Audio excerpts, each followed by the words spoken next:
how vain of you would it be to worry about your appearance when the word of God still needs to come forth? See, I thank God that I had a wife that pushed me, that no matter what I look like, it don't matter because the word of God has to come forth. Amen. Amen. May we bow in a word of prayer. Most gracious Heavenly Father, Now go. Lord, I come. So not to prolong anymore, my topic is iron sharpens iron. Amen. So if you have your Bibles, you turn with me to Proverbs, the 27th chapter, the 17th verse.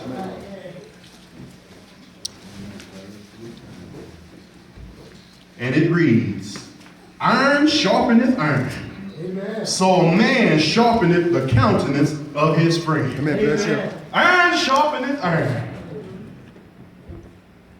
So a man sharpeneth the countenance of his friend. So when Minister Felicia sent me this and told me what my topic would be, it made me think back to some things that we as men sometimes say to each other during difficult times in our life. Or when we're going through relationship issues, or whatever the problem may be. It made me think back to how in my own personal life, there are times that people that I thought was friends or called friends that I decided to go confide in them and tell them all the things that were going on in my life and what was going wrong with me. And so now as confiding in them and telling them whatever it is that I may go through, now they sit back and they listen to what it is that I'm saying. And then after I finish, now they have their own words of, so to speak, encouragement that they're going to give me. Yeah. But one of the things that holds true is one of the things that I often heard was, man, you need to stop worrying about that and man up.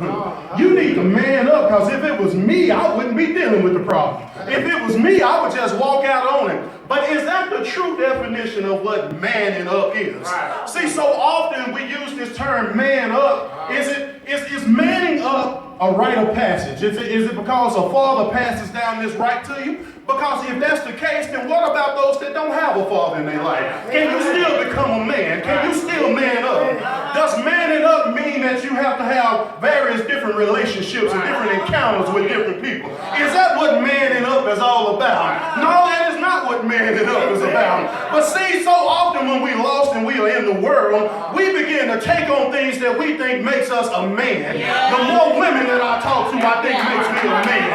The more kids that I may have fathered all around town, I think makes me a man. If I can stand out in a crowd, does that make me a man? Because I might be the smoothest in the room, I might be able to talk eloquently to you and talk you into anything, but does that make me a man?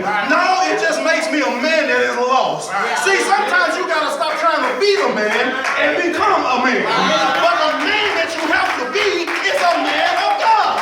See, when you begin to man up, you begin to walk in the goodness and the glory of God. You begin to walk in his presence. You begin to follow after him. The Bible tells me the steps of a good man are ordered by the Lord. Are your steps ordered today? Hey, let me get back to the scripture. So then the first part of it says iron sharpens iron. So me in my mind, when I first used to look at this, I was like, well, that don't make sense to me. Because if two pieces of metal are hitting against each other, they don't sharpen each other, they dull each other. See, you need a whetstone, what they call it. See, a whetstone is what makes that blade become sharper. See, that whetstone that you begin to grind that metal on, it begins to take the dullness off of the blade. But because God is who he is, only God can take a word and say iron sharpening iron. So what does iron sharpening iron mean? It means that I'm to go to my fellow brother when he's down. It's me to go to my fellow man when they are down and out. I am to lift them up. It is me that is supposed to go to you, and when you discouraged, give you some encouraging words. Iron sharpens iron.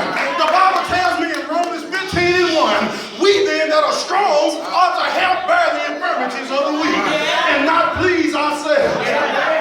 Are you some iron today? Are you just sitting idly by, watching people go through different trials and tribulations? Are you just sitting back watching people suffer? Are you just sitting back watching them go through?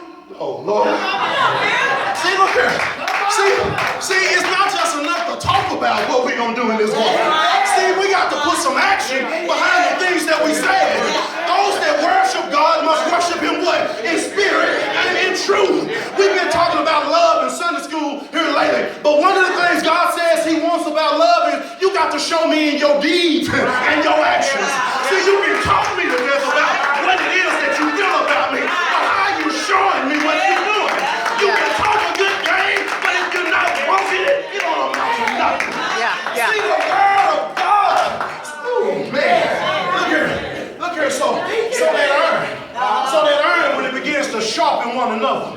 So see, oftentimes we look at a person's outcome, but we're not stopping them before they even go through it. See, maybe if we came to them when they were first getting ready to go through, we could cut some of that stuff off before it happens. See, if I am my brother's people, then it's my job to watch over you. It's my job to, stay out here. See, when you are your brother's keeper, see, you watching because you love it. It's spying on it, but you want to see the best for it. The Bible says, behold how good and how blessed it is when brethren dwell together in unity.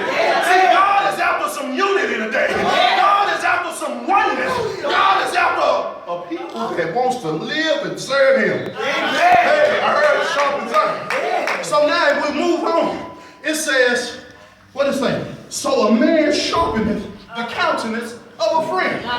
So what is the countenance? My outward appearance, my outward features, how I'm looking. Now all of us know when somebody is down and out. All of us know when somebody is going through. But how often do we take the time to pull them to the side and say, what's going on with you? You know, because sometimes, let me tell you this, we constantly tell people, I'll pray for you, but that ain't what people want to hear all the time. You just tell me you're going to pray for me. Well, what else? That ain't working for me right now. Show me that you're there for me. Show me that you love me. Show me that you care. Show me that you're going to be down with me.